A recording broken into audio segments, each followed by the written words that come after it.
Good evening, everybody. Welcome back to the Mount Tammany Ridge channel. As you can see, I'm out here in the garage again and struggling through this. The temperatures are really hot and humid here lately, and the Canadian smoke, I guess, from up in the tundra, all those pines and everything up there is kind of settling down in our valley here, and it's been giving me some real difficulties the past few weeks.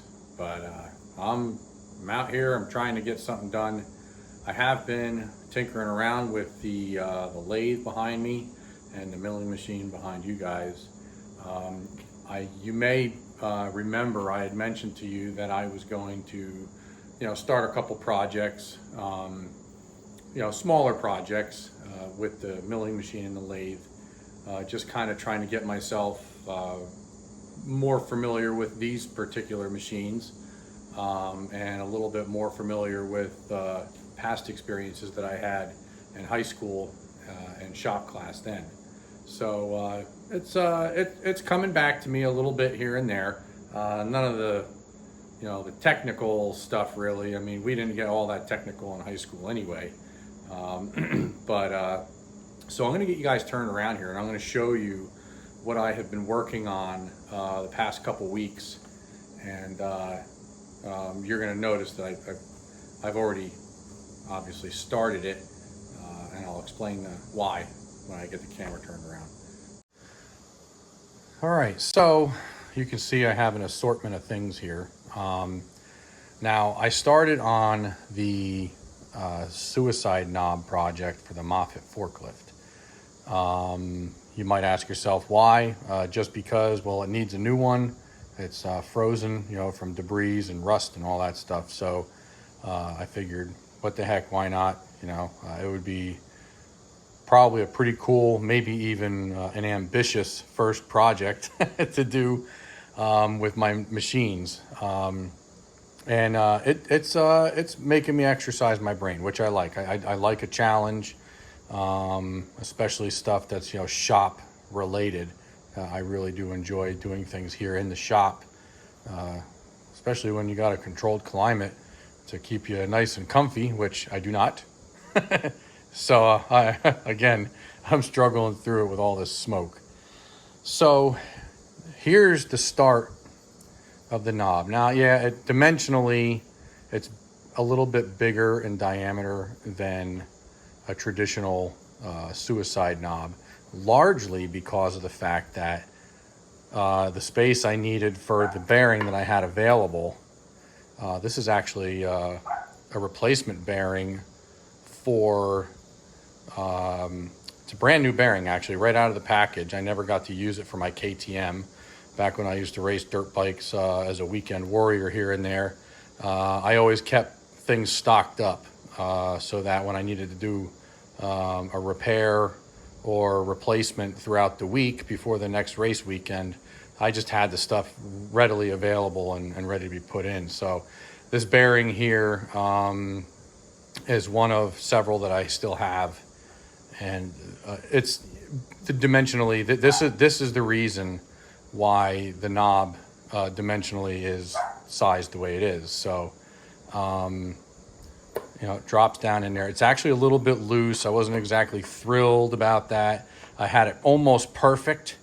And then instead of backing off my boring cutter on the lathe, which I should have done, I brought the cutter back out, and that one little last pass on the way out kind of screwed it up. So I'm very limited on material for this project, and we're just gonna have to roll with it. It's my first project.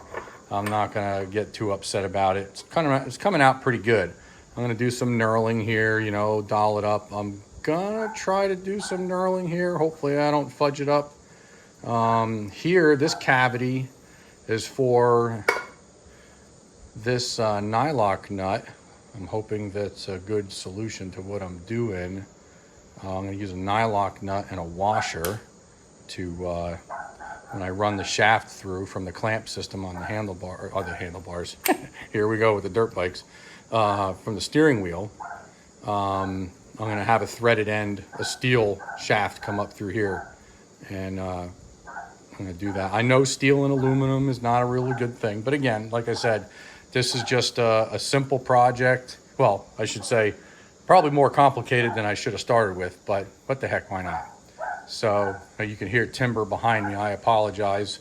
She's going off like a burglar alarm because she hears somebody in the garage and she doesn't realize Daddy's out here. So let me take care of that real quick, and I'll be right back. Okay, now, now that that's subdued for now, we let her know who the heck was out here, and there's no reason to be barking. So the other day I stopped at Ace while I was getting some of this stuff here, and I had to pick up one of these things, a little tap set. I have a bunch of taps and dies here and nice kits, but none of them are a thread pitch that I needed, for this small of an application. Actually, it's my bad. So this is the cap. Dimensionally, it is not going to stay that way. I just have it that big for now to make it easier to hold in the lathe. So, but anyway, yeah. So the screw's gonna. I don't know if I'm gonna do 3 or 4 screws, but I'll make up my mind. I got 4 just in case. So what I'm gonna be doing, see, I need to take this and temporarily get it to stay on the knob itself, like the actual chassis, I guess the body of the knob. So my thinking is I'm going to take some blue 3M masking tape and I'm going to cover the hole. I'm going to cut around with a razor knife on both ends, and it's going to be obviously paper side out. And then I'm going to take some sort of glue. I haven't found anything other than the 3M. This is the best option I have yet. I was hoping to use something different, but because this stuff, when you spray it, it just kind of goes everywhere. It's annoying. But that's probably what I'll wind up using. But I'm going to 3M tape this cap on top, and the only thing holding it together is going to be the glue on the tape and the 3M glue holding the tape together. All right. The reason why I'm doing that, I'll show you in a second. Let me get the camera turned around. All right, so here we are over at the milling machine, and I'm going to be using the milling machine to drill these holes where they need to be. Okay, I want to make sure they're all aligned well and properly. So I need to make sure that when I drill the hole through the cap, it goes exactly down into the knob itself where I need it to be, and I get a good clean fit. Now the knob and the cap are not same size dimensionally right now. That's okay, that's not a big deal, because I left this a little on the heavy side, and this technically is still a little bit on the heavy side as well, and I'm leaving some meat on the bone to machine this down and blend these two pieces together, hopefully. So yeah, and then I got some high-speed steel, some old stuff from an old timer. I guess I don't know if he passed away and left it, in his estate, and a flea market nearby ended up acquiring it through an estate sale or something. But I got a whole bunch of high-speed steel, some old stuff that just need to be touched up a little bit with some TLC, and they should work well for years. So unless I mess them up, of course. But anywho, so that's what I have going on right now. Now, I do want to apologize for not bringing you guys along for the beginning of this project. I ended up having some camera issues. I don't know if someone was texting me and I didn't have it on airplane mode, which I'm pretty sure I didn't have it on airplane mode, and the text messages were aborting the recording. So I'd push it, it'd start recording, I'd get some stuff, and then I'd go back to look at what I got, and I got like 45 seconds or a minute and a half of boring, mundane, machining that really didn't show a whole lot. So, yeah. So here we are. I'm just kind of bringing you guys in at this point. So let's get these two pieces put together and ready for the next stage.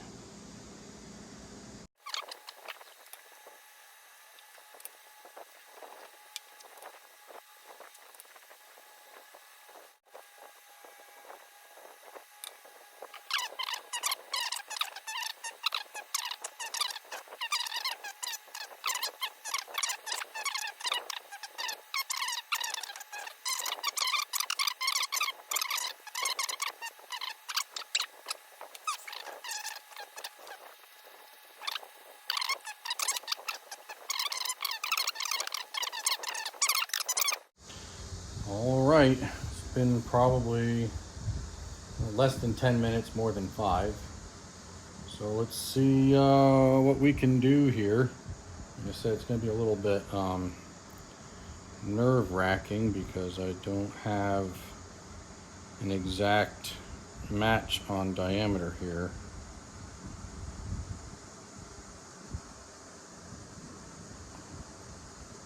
Okay, looking pretty good. There's a little bit of movement there, which is okay. That's all right. A little bit of movement's good, especially in the earlier stages here. You can see it's a little gushy. So I think what I'll do, I'll find some weight to put on there. I don't know that it's necessary, but I'm going to do it anyway. All right. It's not a lot of weight, but it should be enough to help. So what I'm probably going to do is let this sit overnight and just adhere. Like I said, I'm not feeling so hot anyway, so I really don't want to get too deep into this right now because I'm having a hard time focusing just because of my level of discomfort. So I'll put this up here and what else? There we are. So that's going to be it for now, and I will probably catch back up with you guys tomorrow on that. But before I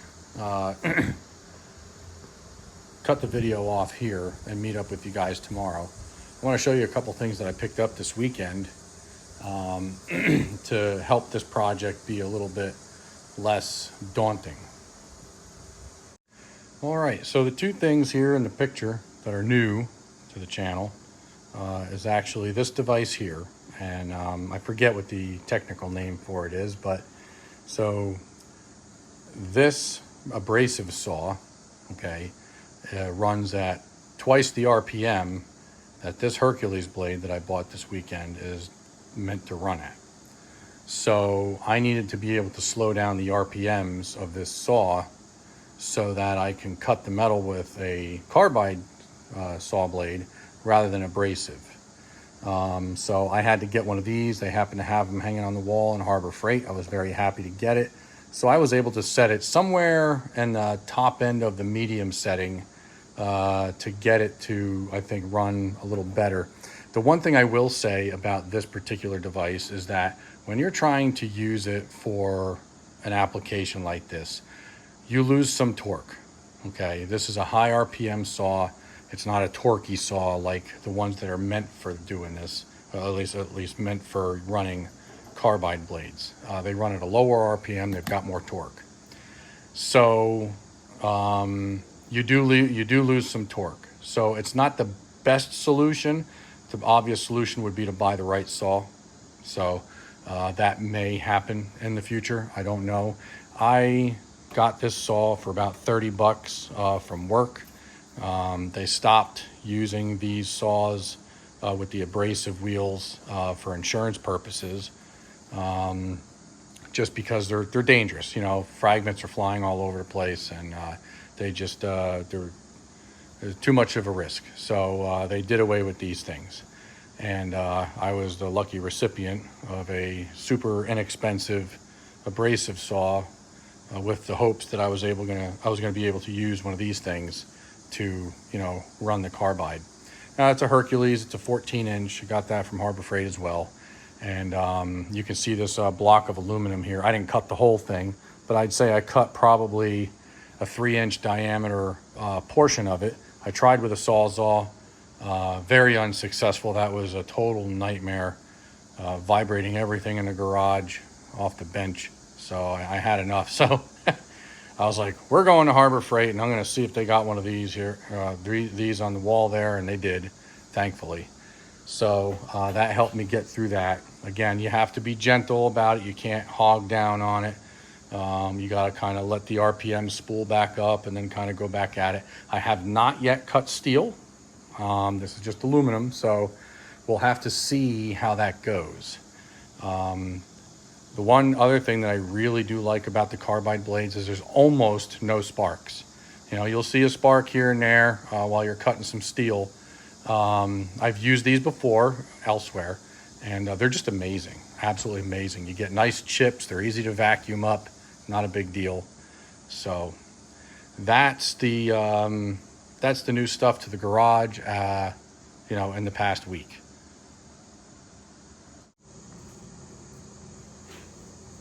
All right, so that's where I am on this particular project at this stage of the game. I am still going to be working on the splitter project.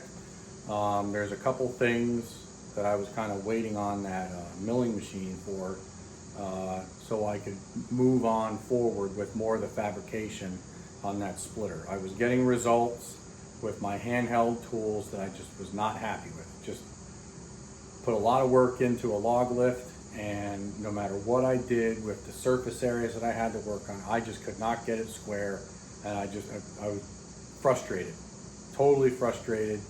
And I'm hoping with some precision drilling, and I can do nice measurements and get everything the way it's supposed to be, I'm hoping that I'm going to actually be able to make a decent log lift for this thing, and it deserves it. You know, I put a lot of work into this splitter, and I think it deserves a log lift that's a little nicer to look at and not so janky looking. So, but yeah, so I'm going to catch up with you guys tomorrow. If you guys have any questions about these items, you know, the saw, the blade, the saw, anything, what I did with the knob there, feel free to hit me up in the comments down below at the end of the video. Hopefully you'll watch the whole thing. And you know, I'll get back to you when I put this thing in the milling machine and we get to drilling them holes.